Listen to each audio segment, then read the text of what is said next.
우리는 아무 공로가 없어도 구원을 받을 수 있을까요? 아무런 공로가, 나는 한 일이 아무것도 없는데 구원을 받을 수 있을까요? 좀 민망스럽고, 염치가 없어도 좀 아멘 하세요. 구원받을 수 있습니다. 염치가 없어도 구원받을 수 있어요. 그래서 구원을 여러분 잘 아셔야 됩니다. 구원의 열매가 오늘 꼭 맺히기를 축복합니다. 심지어 나는 구원에 대한 확신이 없어. 내가 하나님의 나라에 들어갈 수 있을지 없을지도 모르겠고, 또 내가 구원을 받았는지 안 받았는지도 잘 몰라요. 헷갈려요. 어떨 때는 받은 것 같기도 하고, 어떨 때는 못 받은 것 같기도 하고, 그럴 수도 있어요. 그래도 구원을 받을 수 있을까요? 그래도 아멘입니다. 염치가 없어도, 자, 구원은 내가 큰 소리 친다고 구원을 받는 게 아니에요. 내가 아멘, 나 구원 받았어요, 소리 친다고, 나 확신해요, 이런다고 구원 받는 게 아니죠. 그렇죠? 그때 자꾸 교회에서는 그렇게 강요를 해요. 확신을 가지래요. 아니, 확신이 안 생기는 걸 어떻게 해요? 내가 확신한다고 구원을 받는 게 아니에요. 확신으로 구원이 오는 게 아니고, 나 구원받았다고 막 큰 소리 친다고 구원받은 게 아니에요. 구원받은 게 아니죠. 자, 구원에 대한 이해가 부족해도 구원을 받을 수 있을까요? 구원받을 수 있어요. 염치가 없어도 아멘이라니까요. 구원은 이런 거예요. 여러분, 그렇다고 해서 이 말을 오해하면 안 됩니다. 단지 내가 아직 나를 구원하신 하나님에 대한 이해가 뭐할 뿐이에요? 부족할 뿐이에요. 하나님, 나를 구원해 주신 그 하나님과의 만남이 아직 없을 뿐이에요. 하나님, 나를 구원하셨는데 하나님이, 내가 그분을 아직 못 만났어요, 인격적으로. 그래서 하나님이 나를 구원하신 건지 만 건지 헷갈리고 이해가 안 되고 믿기지 않을 때에도 하나님이 나를 구원하셨다면 내가 구원받은 것인 줄 믿으시기를 축복합니다. 여러분의 이 설교를 들으시고 믿음이 좀 이렇게 성장하고 강화되어지는 그런 축복의 역사가 일어나기를 축원합니다. 하나님에 대한 인식이 부족할 수 있어요. 구원을 받았지만 내가 아직 하나님에 대한 인식이 정말 부족해서 하나님의 하자를 모를 수도 있어요. 근데 구원을 받았음에도 불구하고, 구원을 받았는데 하나님에 대한 이해가 전혀 없고 말씀에 대한 이해도 없고, 그래서 내가 구원을 받은 것인지 만 것인지 이걸 모를 수 있어요. 헷갈릴 수 있어요. 그래도 여러분, 구원을 받은 것인 줄 믿으시기를 축복합니다. 자, 이 내용을 너무너무 잘 설명해 주는 본문이 오늘 출애굽기 3장 4장에 쭉 나와요. 여러분, 3장 4절을 중심으로 해서 3장과 4장을 오늘 여러분에게 말씀을 드리려고 해요. 잘 듣고 구원에 대한 믿음이 좀 강화되어지는 역사가 있기를 원합니다. 대개 이 3, 4장을 사람들은 모세가 소명을 받은 장이다, 그렇게 얘기합니다. 틀린 말은 아니죠. 하나님이 이 모세를 사용하기 위해서 찾아왔을 당시, 모세를 만나러 왔을 당시에 모세가 하나님을 제대로 알았다 몰랐다? 알았어요, 몰랐어요? 몰랐죠. 만약 모세가 하나님을 확실히 알고 하나님과의 인격적인 만남이 있었더라면 오늘 이 호렙산에서 모세와 하나님과의 이 미팅은 굉장히 재밌었을 거예요. 얼마나 반가웠겠어요. 여러분, 그렇지 않으세요? 하나님이 여러분 집에 찾아오셨다면 내가 하나님을 잘 알아요? 그럴 때는 어떻게 했어요? 어서 오십시오, 문 열어드리고 찬물도 드리고 그냥 뭐 드시고 싶으세요? 상다리가 부러지도록 그렇게 하겠죠. 반가워하겠잖아요. 할 수 있잖아요. 그죠? 그런데 나를 찾아오신 분이 하나님인지 누군지 몰라요. 그러면 어떻게 하겠어요? 누구세요? 그렇게 묻지 않겠어요? 자, 오늘 본문 이 호렙산에서 하나님을 만난 이 모세가 하나님 정말 안녕하셨어요? 웬일이세요 여기에? 예, 이렇게 하면서 반가워하고 인사를 했을 터인데, 하나님을 만난 모세가 하나님을 반가워하기보다는, 경배하기보다는 뭐 했어요? 두려워했어요. 이게 뭐야 이게? 예? 이게 왜 두려워요? 모르니까 무서운 거죠. 상대를 모르면 무서운 거예요. 알면 아무것도 아닌데 모르면 무서운 거예요. 두려워했습니다. 그런 모세를 보신 하나님이 오히려 적극적으로 자신을 모세에게 설명합니다. 모세는 하나님을 제대로 몰랐기 때문에 하나님을 만났는데 반가워하지 않고 인사도 안 하고 두려워했어요. 그런데 하나님은 모세를 아니까 모세를 찾아오셔가지고 내가 누구인지를 막 설명을 하는데, 뭐라고 설명하냐 그러면, 나는 말이야 내 조상의 하나님 여호와야. 아브라함의 하나님이셨고 이삭의 하나님이셨고 야곱의 하나님이었던 바로 너의 조상들의 그 하나님이야. 이렇게 3장에서 몇 번을 설명하냐 그러면 몇 번 할 것 같아요? 3장을 안 읽어봤으니 모르죠. 몇 번이나 했을 것 같아요? 4번이나 반복해요, 같은 말을. 4번이나. 왜 한 번만 하면 되지 4번 합니까? 여전히 믿지 못하니까, 이해하지 못하니까.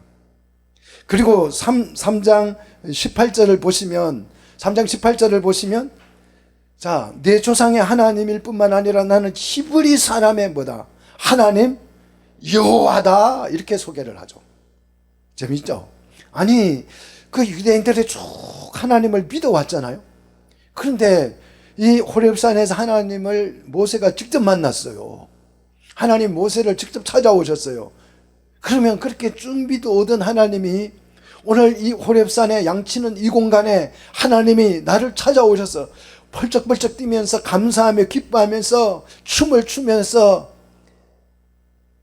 예배했을 것 같은데, 모세가 하나님이 누군지를 잘 몰라요. 그래서 막 겁을 내고 쭈삣쭈삣하고 무서워하고 뒷걸음질 치고 얼굴이 막 긴장되고, 그래서 하나님께서 모세에게 야, 너 왜 그래? 나 아브라함의 하나님이라니까? 이삭의 하나님이라니까? 너 야곱 알지? 내 야곱의 그 하나님이야.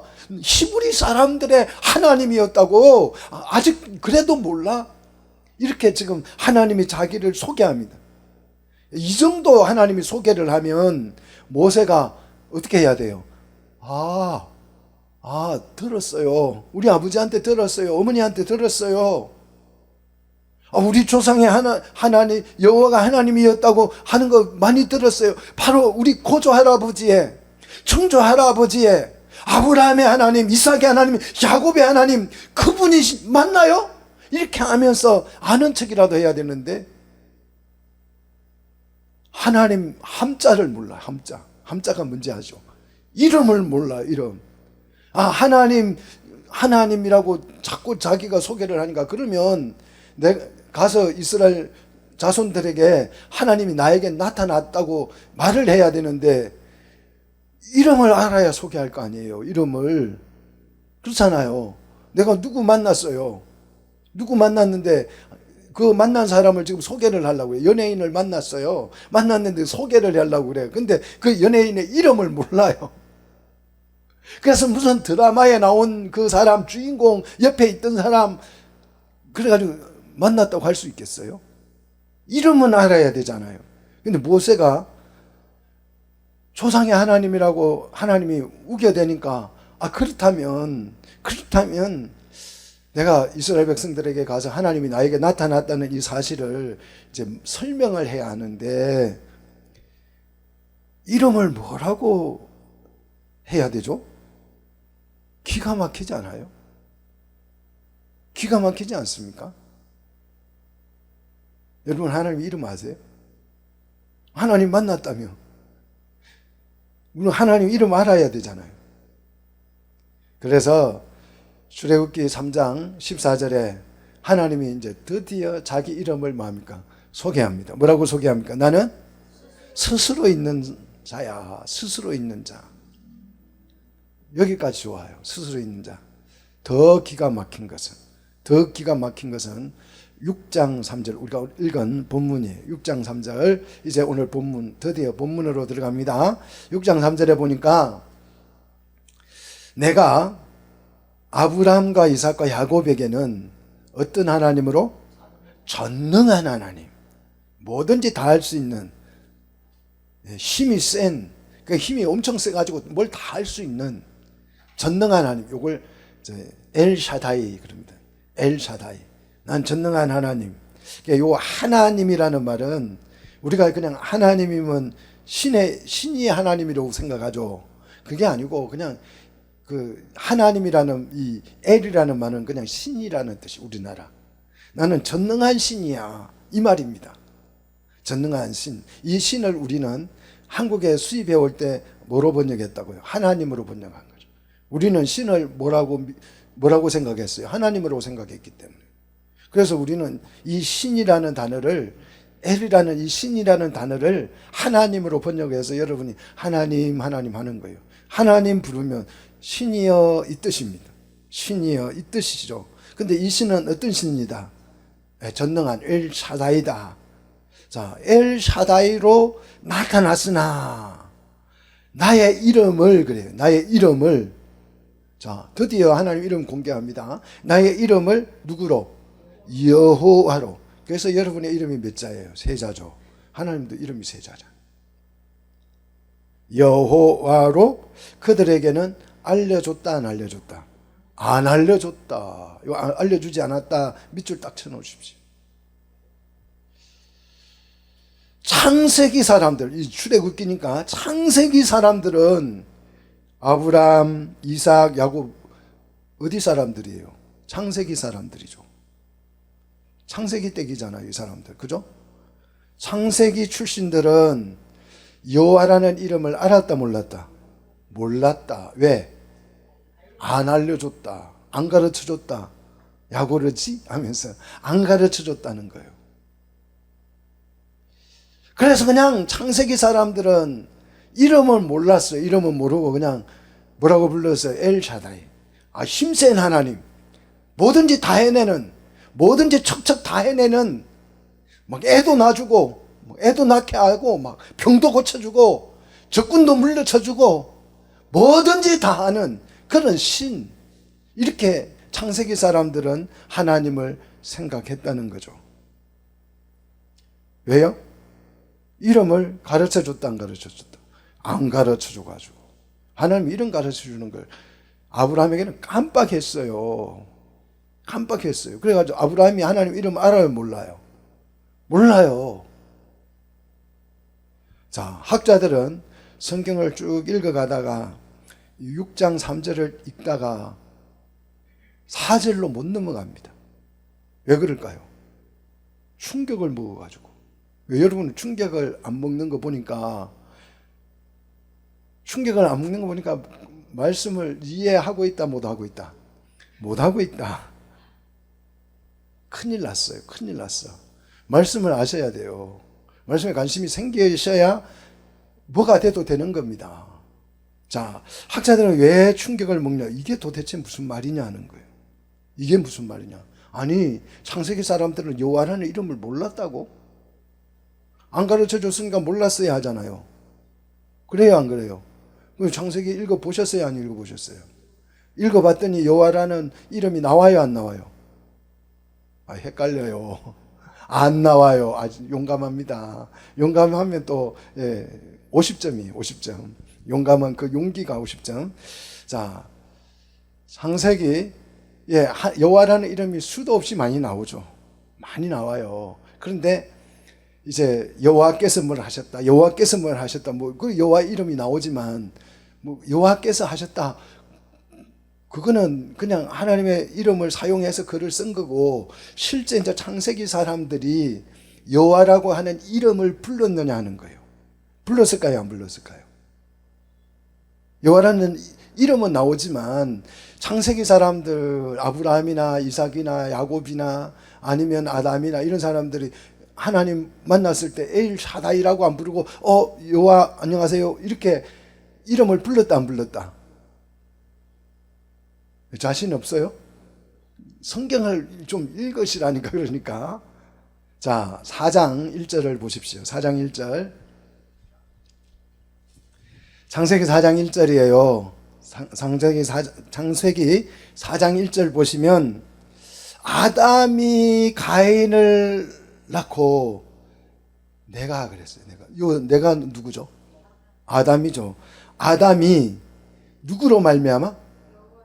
여호와로 말미암아서 내가 애를 낳았어. 누구로 말미암았다고요? 여호와로 말미암아서. 아담은 여호와의 이름을 알고 있어요, 모르고 있어요? 알고 있잖아요. 자, 창세기 4장 26절. 창세기 4장 26절.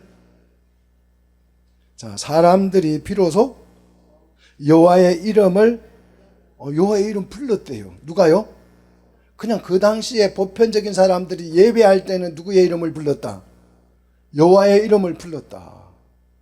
여호와라는 이름을 불렀어요. 아니, 불러야 예배 드릴 거 아니에요. 그냥 내 혼자 성경 펴놓고 찬송 부르고 뭐 기쁘다 구주 오셨네 그러면 예배가 되는 게 아니고 누구를 불러야 돼요? 하나님 불러야 하잖아요. 하나님, 여호와여, 내 지금 예배합니다. 여호와를 초대해야 되잖아요. 내 예배에, 우리가 드리는 예배에. 그러니까 하나님께서 우리가 초대하면 우리 예배에 오시는 줄 믿으시기를 축복합니다. 오늘도 말씀으로 여기에 충만하게 거하시는 줄 믿으시기를 축원합니다. 자, 그 당시 보편적인 대부분의 성도들은 여호와의 이름을 불렀어요, 안 불렀어요? 창세기 사람들도 여호와의 이름을 알고 있어요, 모르고 있어요? 알고 있어요. 아니까 부르죠. 자, 12장 8절도 보십시오. 12장 8절. 창세기 12장 8절 보시면 아브라함도 단을 쌓고 그랬어. 아브라함도 단을 쌓고 뭘 불렀어요? 여호와의 이름을 부르더라. 예배할 때 하나님을 초대하는 거예요. 부르는 것은 경배하고 찬양하고 예배한다는 의미죠. 하나님의 이름을 불러서 예배하는 거죠. 이 예배가 누구에게 들어지는 예배이기 때문에, 하나님께 들어지는 예배이기 때문에. 자, 아브라함도 하나님의 이름을 알았고, 노아도 하나님의 이름을 알았고, 아담도 하나님의 이름을 알았고, 그 당시에 보편적인 대부분의 사람들은 다 여호와의 이름을 알았다 몰랐다? 알았다는 것이 창세기에 기록이 되어져 있잖아요. 이게 사실인데 오늘 6장 3절에서는 여호와라는 이름을 알려줬다 안 알려줬다? 안 알려줬다. 안 알려줬는데 어떻게 알았을까? 1. 컨닝했다. 2. 그냥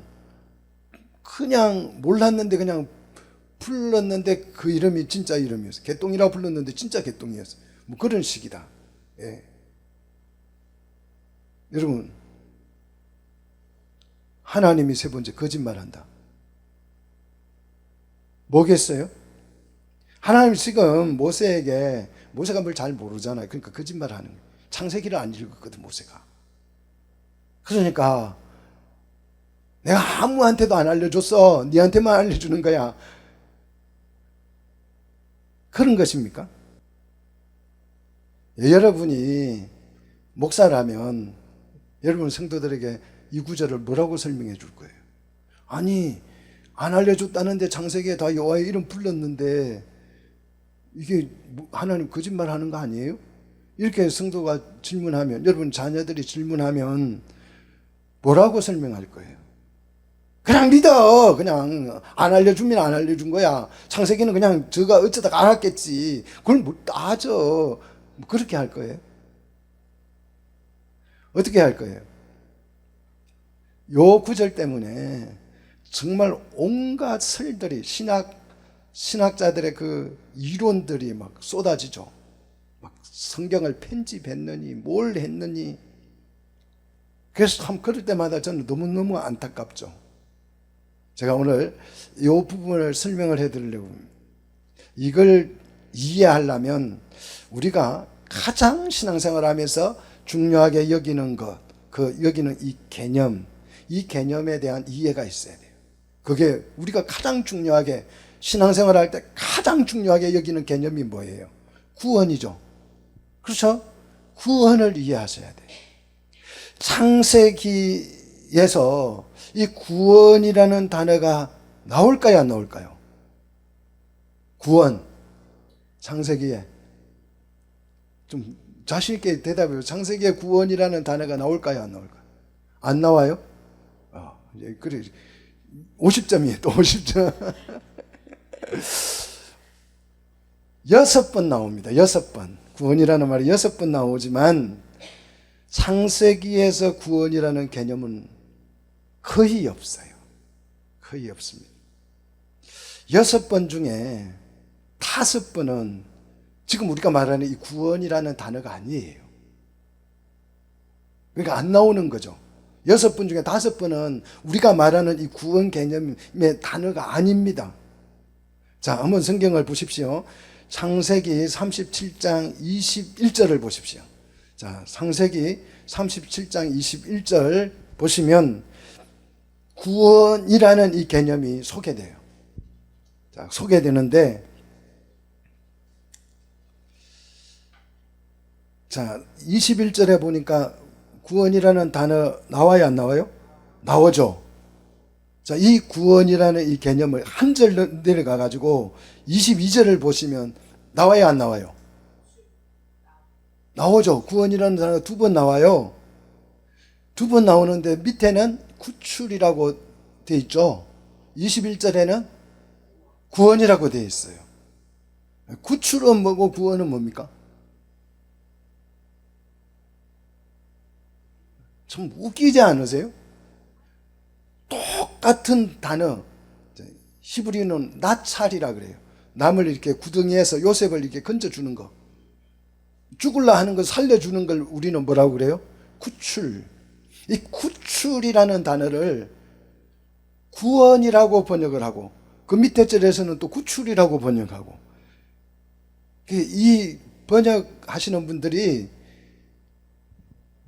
정신이 없어요. 아니, 이 한 절 차이잖아요. 한 절, 뭐 멀리 떨어져 있는 것도 똑같은 단어인데 밑에는 구출이라고 하고 위에는 구원이라고. 이 사람들은 보면, 우리 한국 사람들의 특징이 뭐냐 그러면 뭐 구출하다, 구조하다, 구원하다 이런 단어들이 있잖아요.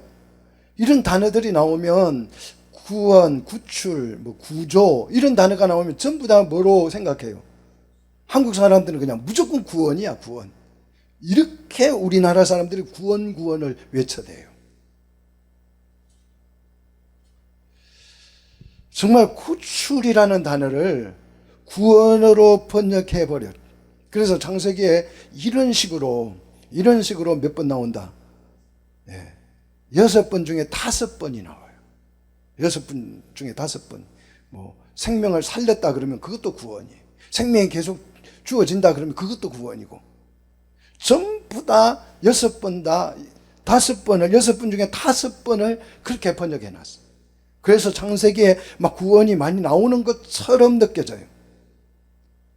창세기에서 진짜 우리가 말하는 구원, 창세기에서 말하는 구원, 주의 구원 할 때 이 주의 구원, 주님이 우리를 구원하셨다 할 때 이 주의 구원, 그 구원을 히브리 말로는 예슈아라고 합니다. 예슈아.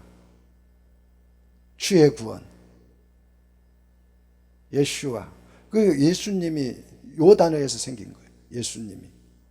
예슈아. 요 정도는 여러분 예수님의 이름 정도는 기억하십시오. 예슈아. 이 개념이 딱 한 번 나와요. 딱 한 번. 누가 얘기했을까요? 야곱이 어렸을 때 한 게 아니고 언제요?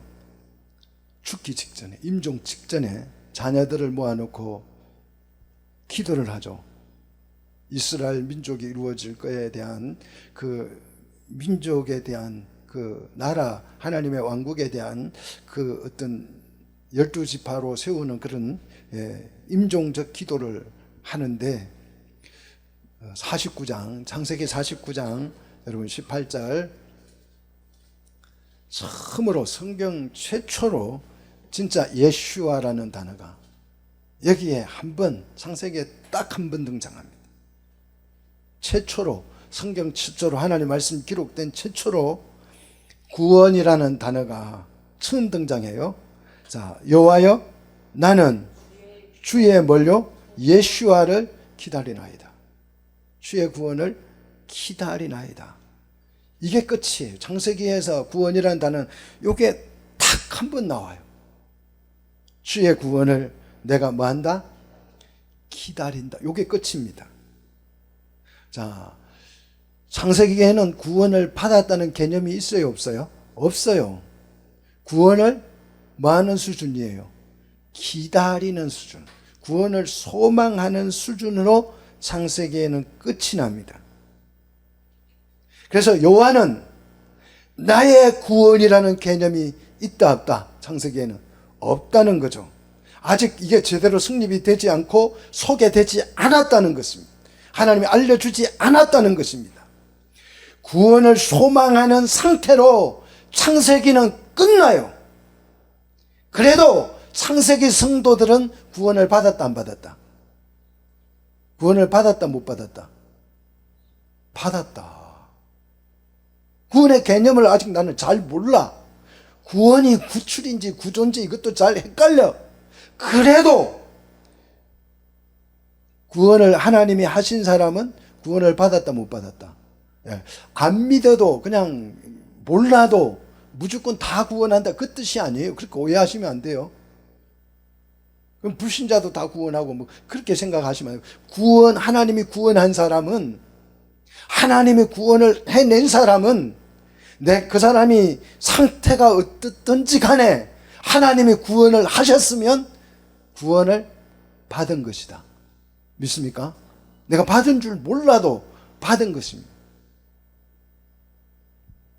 그래서 오늘 6장 3절 내가 아브라함과 이삭과 야곱에게는 전능하신 하나님으로 나타났어요. 전능한 신으로 나타났으나, 전능한 신으로 내가 설명해주고 보여줬으나 그 뜻이죠.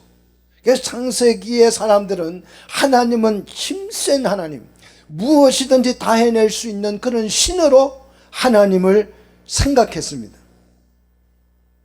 그래서 창세기 성도들은 하나님을 부를 때에 여호와라고 호칭은 했지만 이름을 부르기는 했으나 그 이름에 예슈아, 나의 구원이라는 의미가 담겨 있다는 사실을 알았다 몰랐다? 몰랐다. 구원의 의미로 그 이름을 부르지 않았어요.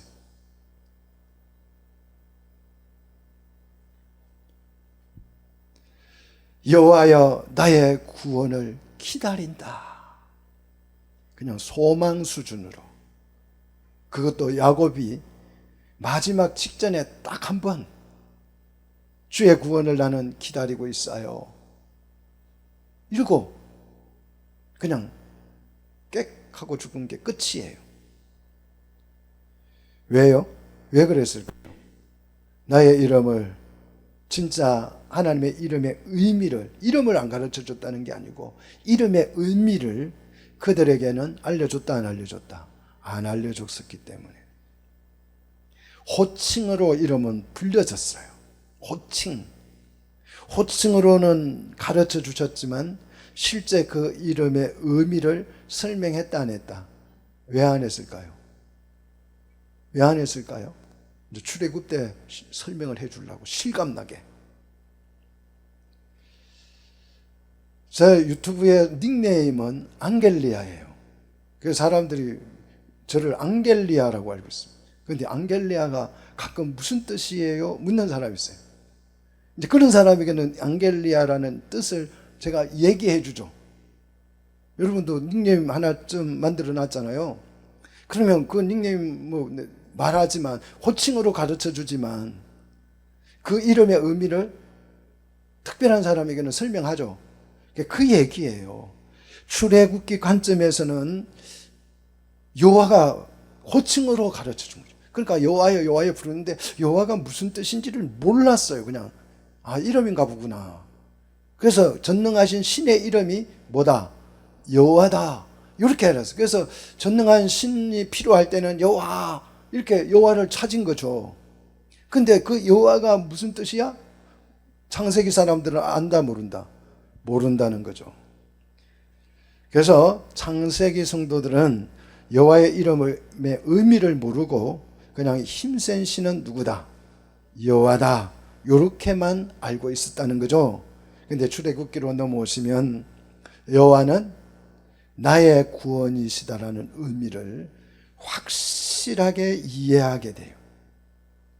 하지만 창세기 성도들도 여호와의 이름의 의미를 몰랐어도 하나님이 그들을 구원하셨기 때문에, 아브라함을 구원하셨기 때문에, 야곱을 구원하셨기 때문에 야곱도 아브라함도 구원받은 줄 믿으시기를 축복합니다. 내 상태에 의해서, 내 지적 상태나 수준이나 영적 상태에 의해서 내 구원이 결정되는 게 아니라는 얘기를 제가 지금 하는 거예요. 아니라 내가 하나님을 어느 정도 알아야, 그 시험 쳐가지고 한 60점 이상은 맞아야 내가 구원받는데 그게 아니라는 거예요.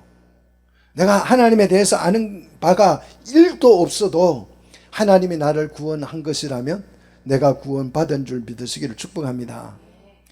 야곱이 기다린다던 그 주의 구원. 야곱이 기다리고 죽었죠. 기다려, 주의 구원을 기다려요 하고 죽었어요. 그러면 그 기다림에 대한 응답. 자, 출애굽기에 나오죠. 출애굽기 15장. 자, 출애굽기 15장 2절. 구원의 개념을 정말 확실하게 가르쳐 주려고 이제 출애굽기 때까지 기다린 거예요, 하나님이.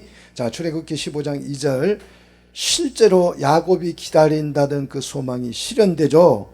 자, 모세는 이제 구원의 하나님을 기다리고 있어요. 이렇게 고백하지 않고, 자, 뭐라고 고백합니까? 15장 2절에 여호와는 나의 힘이요 노래시며 나의 뭐다? 구원이시다. 나의 예수아다. 이렇게 고백하고 있어요. 야, 여러분, 세상에서 가장 아름다운 이름 예수입니다. 예수아, 나의 구원, 주의 구원. 이보다 더 아름다운, 이보다 더 복된 이름이 세상에 어디 있겠어요? 출애굽 당시에 이들은 유월절 밤을 보냈어요. 그렇잖아요. 유월절 밤을 보냈고 또 실제로 애굽에서 뭘 했어요? 출애굽을 했어요. 세상에서 건짐을 받은 거죠. 건짐을 받았지만 그것이 구원을 받은 것인지 안 받은 것인지 알았다 몰랐다? 몰랐다. 그냥 남 따라 나온 거예요. 남 따라 나온 거. 가자 하니까 그냥 우르르 따라 나온 거예요. 나 구원받았네 하고 나온 게 아니고 우리 도망치자 그러니까 그냥 막 허겁지겁 싸가지고 나왔는데 그게 뭐였다? 하나님의 구원이었다는 걸 나오고 나서 알았다. 나오고 나서. 광야 백성들은 언제 여호와가 예수아인 줄 알았습니까? 15장에 와서 뭘 건넌 후에? 홍해를 건넌 후에 비로소 홍해를 건너놓고 보니 비로소 나의 힘이셨고 엘샤다이였고, 힘이니까 힘센 전능하신 하나님이니까 나의 힘이었고 엘샤다이였고, 그 전능하신 하나님은 나의 뭐였다? 구원이시다. 예수아다. 이렇게 고백했어요. 지금 제가 뭘 여러분에게 설명해 주려고 이 얘기를 합니까? 하나님의 구원이 내 신앙 상태 여부, 내 컨디션 여부에 달려있지 않다라는 걸 얘기하고, 내가 얼마나 성경을 알고 얼마나 하나님을 알고 이런 지적 수준 상태에 의해서 내 구원이 결정되지 않는다는 걸 설명해 드리고 싶은 거예요. 그래서 믿음에, 구원에 대한 여러분 확신이 생기시기를 축복합니다. 아무리 부족해도, 아무리 모자라도, 아는 것이 아무리 없어도 하나님이 나를 구원하셨다면, 홍해를 건너게 하셨다면 구원받은 게 확실합니다. 세상으로부터 나를 건져내어 이 교회에 나와서 함께 성도들과 예배하고 하나님을 섬기고 있다면 내 상태가 어떠하든지 간에 출석률이 좋든 말든 성실하든 말든 구원을 받은 것인 줄 믿으시기를 축복합니다. 구원은 내 공로, 내 업적에 의해서, 그걸 근거로 해서 받는 것이 아니에요. 구원은 오직 하나님의 주권. 하나님 구원하고자 하는 자를 뭐한다? 은혜 주고자 하는 자에게 은혜를 준다. 이건 하나님의 구원은 누구의 일이다? 하나님의 일이에요. 내 일이 아닙니다. 하나님이 하시는 일입니다. 하나님이 내가 고백하기도 전에, 나의 구원이시여 이 고백도 하기 전에 이미 나를 구원하셔서 어떻게 하셨어요? 홍해를 건너버리게 하셨다. 그 구원은 은혜요. 그냥 주어진 것입니다. 공짜예요. 아무 공로 없어도. 아브라함도 이삭도 야곱도 여호와가 예수아라는 사실을 이해하는 것, 의미를 이해하는 것은 부족했어요. 왜? 하나님이 안 알려줬다니까요. 근데 우리에게는 이걸 알려줬어요. 누구를 더 사랑하는 것 같아요? 우리를 더 사랑하죠. 아브라함보다. 아브라함에게는 안 가르쳐 줬는데 우리에게는 이걸 가르쳐 줬잖아요. 자, 구원에 대한 이해가 부족해도 아브라함도 이삭도 야곱도 구원받은 줄 믿습니다. 출애굽한 백성들은 홍해를 건너기 전까지 구원의 개념조차도 없었어요. 이게 지금 구원받는가? 이런 것도 몰랐다고요. 구원의 확신은 홍해 건너기 전에는 없었고 홍해를 건너놓고 보니 이제 생긴 거예요. 건널 때까지도 몰랐어요. 근데 건너놓고 보니까 그거에 뭐였더라? 구원이었다. 나의 구원이었더라. 하지만 이 확신이 있건 없건 출애굽하고 홍해를 건넜다면 이미 내게 뭐가 주어졌다? 구원이 주어진 거지. 이게 사실이에요. 이게 사실이잖아요. 내가 고백하기 전에 우리는 먼저 구원을 받은 줄로 믿습니다. 아멘입니까? 예. 내가 주님 나의 구주 나의 예수와 이렇게 고백하기 전에 하나님이 나를 뭐 하셨다? 이미 구원하셨다. 구원을 받은 뒤에 고백, 구원을 받은 뒤에 구원에 대한 확신이 뒤따라오는 것입니다. 이해되세요? 이게 이해되셔야 돼요. 구원의 확신 갖고 신앙생활 하는 것이 중요하기는 해요. 구원받은 거 확신 가지고 해야죠. 그런데 이걸 너무 강조하면 뭐가 돼요? 구원파가 되죠. 그래서 구원파가 되면 마치 자신들이 구원을 협상해 주는 것 같아요. 그게 이단이에요. 당신 구원 못 받았지. 그러면 내가 협상해 줄게. 나를 잘 따라하면 이제 구원이 와. 구원의 주도권이 누구에게 있다? 근데 구원파는 구원의 주도권이 누구에게 있다? 자기들에게. 그게 이단이에요. 내용상을 보면 우리 장로교하고 거의 뭐 다를 게 없어요. 예수 믿어야 구원받는다 그러고 뭐 똑같은 얘기해요. 그런데 구원의 주도권을 누가 쥐고 있다? 자기들이 쥐고 있어요. 자기들이 쥐다고 말을 하지도 않아요. 그런데 가만히 하는 짓을 보면 자기들이 구원을 결정해줘요. 자, 내가 시키는 대로 해서 당신이 구원을 이제 오늘부터 받은 거야. 이제 오늘부터 확신 가지고 살면 돼. 자기가 선언해줘요. 그래서 이단입니다. 근데 자기가 그러고 있다는 것도 자신들은 알아요, 몰라요? 몰라요. 그러니까 불쌍하다고. 그래서 불쌍한 거예요.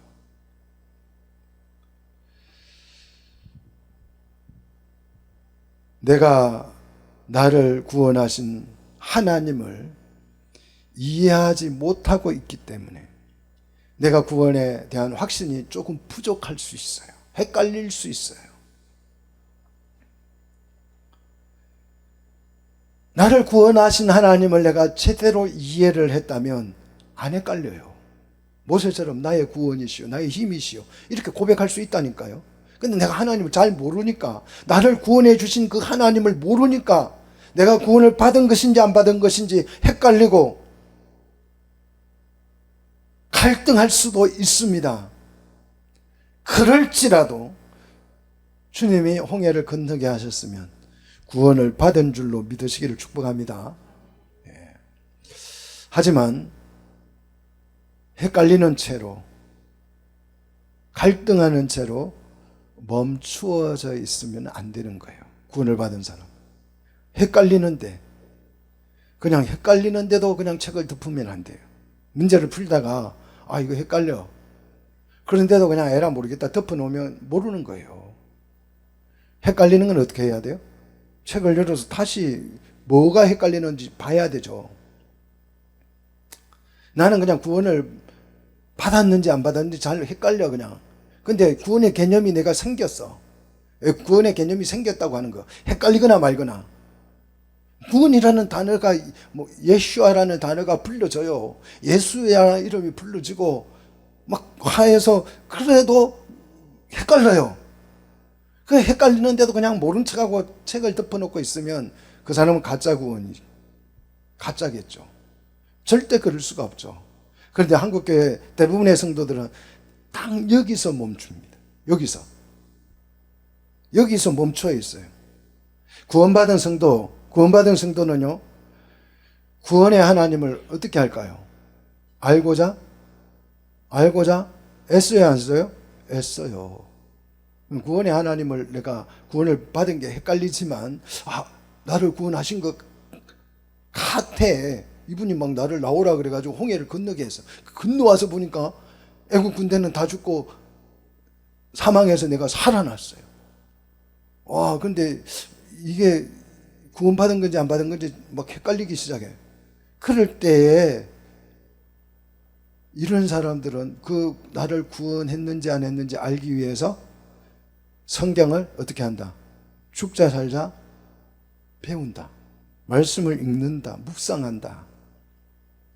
그래서 나를 구원하신 하나님을 어떻게 알려고 애를 쓴다. 진짜 구원받은 상태예요, 이게. 진짜 구원받은 상태. 근데 교회는 다녔지만 나는 전혀 막 알고 싶은 마음도 없어요. 나를 구원했다고는 해. 나도 그래서 막 했다고 하니까 구원받은 것처럼 느껴져요. 그래서 교회 와가지고 막 이것저것 하기도 하고 그래요. 그런데 하나님을 알고 싶지는 않아요. 와서 막 봉사하는 거 좋고 막 교제하고 하는 거 좋고 밥 먹는 거 좋은데, 막 하나님에 대해서, 나를 구원했다는 그 하나님에 대해서 알고 싶은 마음이 1도 없어요. 안 생겨요. 자, 이런 경우는 첫째, 철이 없는 경우. 철이 안 들어요. 둘째, 너무 신생아예요. 막 이제 태어나가지고 앞뒤 된장인지 뭔지 구분이 안 되는 그런 상태거나, 아니면 이제 막 어려가지고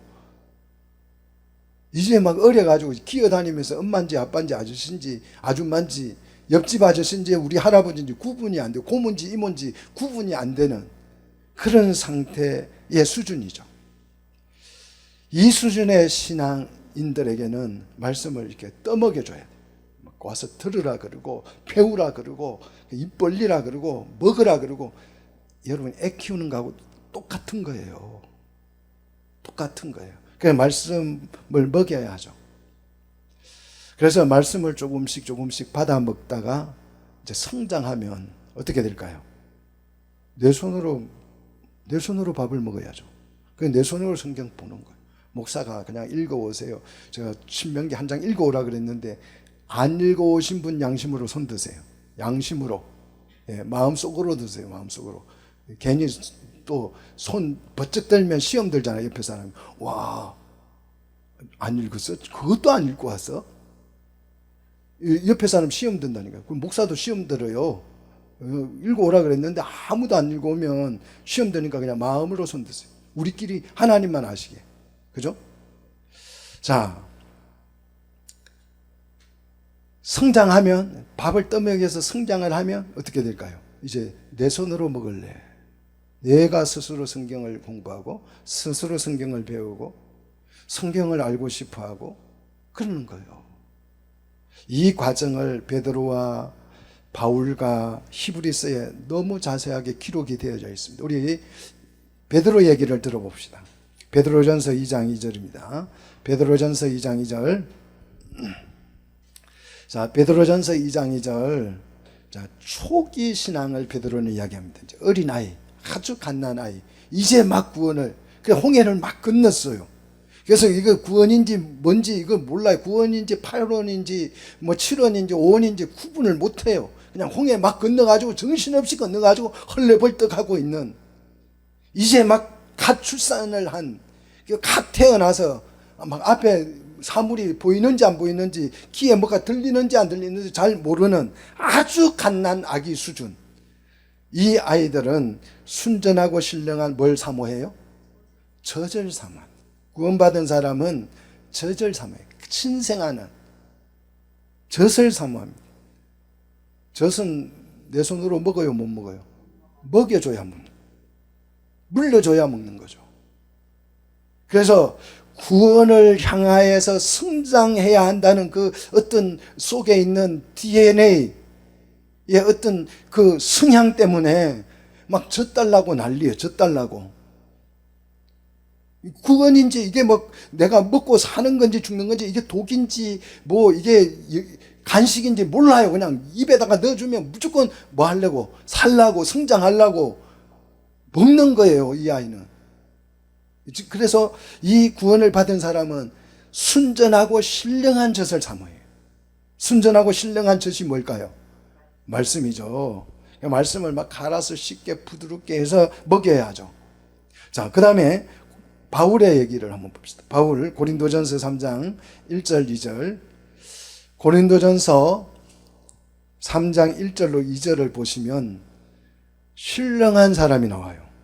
영적인 사람, 아니 성숙한 사람, 예수 믿은 지 되게 오래된 사람, 이런 사람을 말해요. 아주 예수 믿고 오래된 사람, 이런 사람이 신령한 사람이 있는데, 고린도 성도들에게는 이 신령한 성숙한 믿음이 잘 자란 그 사람들처럼 고린도 교회 성도들을 바울이 대할 수가 없다 그랬어요. 대할 수가 없다. 무슨 뜻이에요? 왜 어른처럼 대접을 못 해줬어요, 바울이? 고린도 교회 성도들은 어린아이 같아가지고, 애기 같아가지고. 그래서 고린도 교회 성도들은 성숙하지 못하고 어린애 같아서 밥을 못 먹여주고, 사도 바울이 밥을 못 먹여주고 뭘 먹여줬다? 젖만 먹여줬다. 젖만. 나이가 들었는데도 어린아이 수준의 신앙인은 맨날 보기만 하면 목사님 뭐 주세요? 젖 주세요. 젖만 주세요. 젖만. 그래서 아기 돼지는 젖 달라고? 아니, 젖 달라고, 아기 돼지가 젖 달라고 뭐 한다고요? 뭐라 한다고요? 젖 달라고? 젖 달라고 뭐예요, 아기 돼지가? 아니, 젖을 달라는데 왜 또 꿀을 달래? 아니, 젖을 달라면 젖 해야지. 꿀꿀 하니까 젖을 달라고 해야지, 꿀을 달라고 하니까 어떻게 줘요? 성도들이 아기 돼지, 젖을 달라는 말을 뭐 달라고 한다고요? 꿀 달래요, 꿀. 꿀 달래요. 젖을 달라고 해야지 왜 꿀을 달라고 하세요? 그래서 목사님들이 자꾸 배고파요, 목사님 꿀 주세요, 꿀 주세요 이러니까 젖 달라는 말인데, 그걸 이해를 못한 목사님들이 뭘 갖다 줘요? 꿀 갖다 줘요, 꿀. 하나님이 너를 엄청 사랑해. 하나님이 너를 항상 너와 함께 계셔. 하나님이 너와 동행하셔. 하나님이 문제 다 해결해 줄 거야. 아무 걱정하지 마. 그는 그 걱정은 혼자 다 하고. 왜? 그거는 젖이 아니고 뭐다? 꿀이다, 꿀. 그래서 제가 지난 시간에 말씀을 드렸잖아요. 요즘 설교는 구약도 신약도 아니고 뭐다? 마약이다. 젖달라고 하는데 아기 돼지가 젖달라 소리를 못하고 그냥 꿀을 달래. 그래서 꿀꿀 하네. 꿀꿀. 우리 따라 합시다. 꿀꿀. 맨날 꿀만 먹이잖아요. 내가 이런 설교만을 원하고 있다면 아기 돼지. 젖달라 소리를 못하고 아직 꿀 달라고 얘기한다. 목자가 똑똑하면 꿀꿀 해도 뭘 갖다 줘요? 젖을 먹이는데 이게 또 목회자들 수준이 저랑 비슷해가지고 그냥 꿀 달라니까 그래 고지식 하잖아요. 요즘 그게 꿀 주는 거예요. 그래서 설교에 뭐가 없어졌다? 말씀이 사라지고 마약만 남더라. 심리학에 퇴행이라는 게 있습니다. 나이를 먹으면 어른이 돼야 되는데 오히려 아기가 돼가는 거죠. 내 얘기인데 또 이러신 분 있죠. 예, 나이 들면 애가 된다니까요. 그걸 퇴행이라고 그래요. 근데 신앙에도 퇴행이 있습니다. 자, 히브리서 5장 12절로 24절을 쭉 보시면 진짜 예수 믿은 지 오래된 사람이에요. 진짜 예수 믿은 지 오래된, 정말 신앙 경력이 너무너무 화려해요. 12절로 24절 쭉 보시면 정말 믿은 지 오래된, 신앙 경력이 화려한 50년, 60년, 80년 자기 나이만큼 먹은 그런 사람들이 뭐가 되지 못했어요? 선생이 되지 못하고, 선생이 되지 못하고 하나님의 말씀의 초보 수준이다. 하나님의 말씀의 초보 수준. 하나님의 말씀에 여러분 초보가 되시면 안 돼요. 예수 믿은 지가 몇 년인데.